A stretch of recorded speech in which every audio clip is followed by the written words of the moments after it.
I thank my Father for his gifts to me.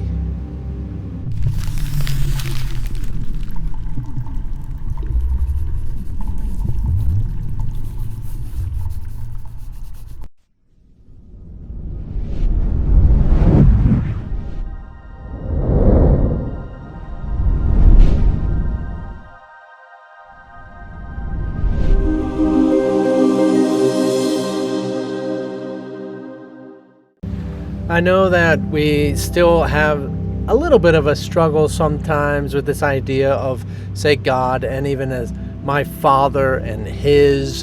And of course, it's not a gender. It's not a specific entity. And if you think it is, then you're still thinking of separation, right? So we want to actually recognize that to separate, literally, to have another body, look at me, look at my body. You say, this is me, and I'm separate from all of this. Right? This is me, and I'm separate from you, separate from... So if you see God as an entity, like a body, then you're seeing it separate. So that can't be the totality of what God actually is. That can be, say, someone that might be enlightened, someone that might be in awareness, someone that might have special powers, might be able to do miracles. Yes, yes, it's possible, it's out there, okay? But as for it to be totality of what is 100% of what is God, no, that's not possible. So yes, they might be like a prophet, they might be like a seer or revelator or whatever it is. It might be anything, but not the totality of what is God. So we just want to recognize the whole reason I'm bringing that up is because what you are thinking has nothing to do with gender. You're just using words, right? And it has nothing to do with a specific entity that, yes, just like thinking your mom, yeah, for your life. Great, that's an entity, yes. I'm thanking my mom for my life. Yes, she played a huge part in it. But she didn't actually do the life part. She made it possible for life to happen, for me to be born. Yes, agreed. But even my father and my mother came together, then they just incubated me, but the life came from some other source, right? The life that is me that came from some other source. And so it's the same thing with all deities, all prophets, all miracle workers, even as yourself, that it comes from some, say, higher source than yourself. So in this sense of all gifts and all offerings, all things that you received, that you're thanking and grateful for, we just want to emphasize and recognize that it's always from, say, a higher dimensional perspective. Now, it gets a little more complicated when you get more detailed about it, because if you don't understand what, a higher source is, or an alternate dimensional perspective, then it's okay to think that it's a deity. It's okay to imagine, a specific person. That's okay. But it is somewhat of a placebo effect of your imagination. So you're going for the real thing, but you imagine that it's something that it's not, to support you while you can't comprehend the abstract.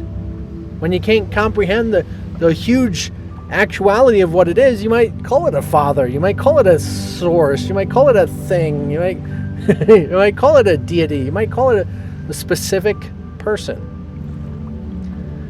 And that's okay.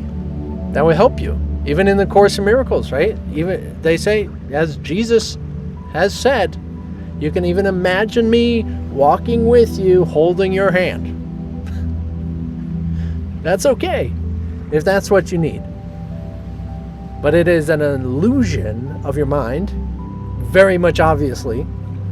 And then, even as everything is an illusion of your mind, even right now, me talking to you, helping you to understand this. If you're actually coming to understanding, guess what? I take no responsibility. I don't exist here. I'm just your mind awakening.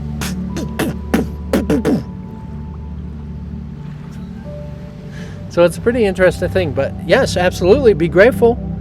Now, when I kind of have all this explanation, but in the sense of what I was going to be bringing up was that the most common thought I have, literally, in my mind is, thank you, God. Of course, I don't think of that as a deity. I think of the totality, essence of all existence. And that's why some people over history would kill off people that would essentially say that they're this totality of all that is, and yet be a person at the same time. So it's an interesting thing. But in any case, it doesn't matter what you say it is. The wholeness of what it is already there. It's there all the time. And you're always in communication with it. This prayer thing, it doesn't require a beginning or an end. It's constant. You are constantly in communion with God. And you just simply need to recognize that. So this is a practice more so in helping you to become more aware and be grateful, be accepting and allowing and sharing in that in so many different ways. It touches the base on a lot of different sides of perspectives of being grateful, and especially with other people, and sharing the lessons and sharing the message and so on. But to be grateful, yes, thank you, God, thank you, and really feeling that.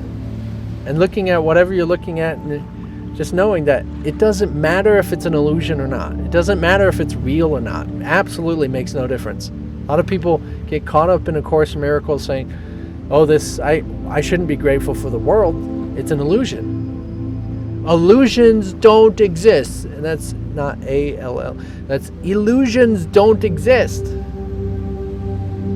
So something's there. You just can't seem to get past your obsession with the illusion part. That which is there is God.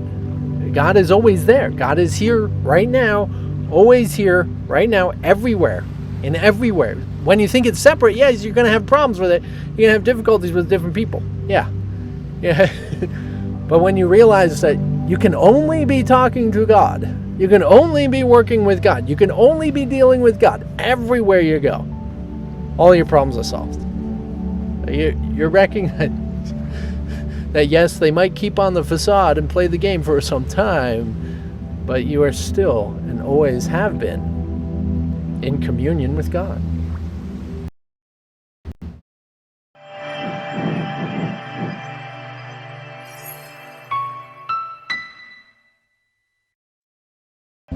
Kind of think of that as that monkey mind, crazy stuff that's going on. If you must be thinking, why not be grateful for the fact that you're thinking? Thank you, God. This is amazing. And it's okay to have emotional response with that. It's like being grateful. Every time I say it now, it does come up with a fluttering of this sense of like love. I have a specific location where I feel love for my kids and love for my wife, and you can feel the frequencies just kind of bursting. And in that same sense, that thanking God, and it comes with an actual emotion. Now it's okay, because as far as if it's not coming with an emotion, either you have no attachment to it, or you actually are not feeling any sort of resistance to it whatsoever. Because feelings do imply resistance, which we get more into, I hope.